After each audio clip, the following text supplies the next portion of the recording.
Hey guys, how are you? Quick video on, that's right, whales and dolphins and porpoises, but I'm just featuring whales in this video. Came from four-legged land animals. The drawing, I know, I'm an artiste. So why? The reasons animals change biomes is almost always the same. They're able to get food more easily. So for example, when they started to develop aquatic adaptations, they were able to basically have the corner on the market on all these different biomes and environments to be able to not have a lot of competition for food. So that's the food, that's what niches means. Expand means it was a lot easier for them to be able to expand ranges in water. Migrating over land is the path of most resistance. Traveling in water is a lot less resistance, and 2/3 of the world is water, so they were able to propagate much more easily once they're in water.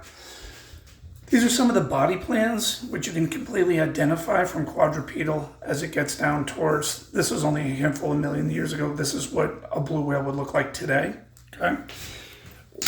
Are we sure? And the answer is yes. Between 1990 and 2000, there was a remarkable series of fossils that had the intermediate, where it had land and water-based features. And even in the one that's right preceding the modern body plan, there is, if I zoom in, on this fossil, there's a vestigial, meaning it's not used anymore, hip and femur. Even in modern whales, it's inside the body cavity, but there's actually femur and pelvis. And this is again in the modern whale, the cetaceans. This is kind of interesting here. This is what's inside as an adaptation inside the ears of the whales, because when they go down, think of it this way, a swimmer would need earplugs because you can't have that much pressure going into the head cavity. So they actually have an earwax and keratin earplug that forms so they can dive down and it won't affect them. This is great right here. In 8 million years, cetacean ancestors went from land mammals to obligated marine swimmers. Obligated, they were not going back on land. This early phase of the cetacean evolution was characterized by great experimentation. Listen to this will blow your mind. They were crocodile-like whales, otter-like whales, and seal-like whales. And all these body plans were tested and they went extinct until the end one.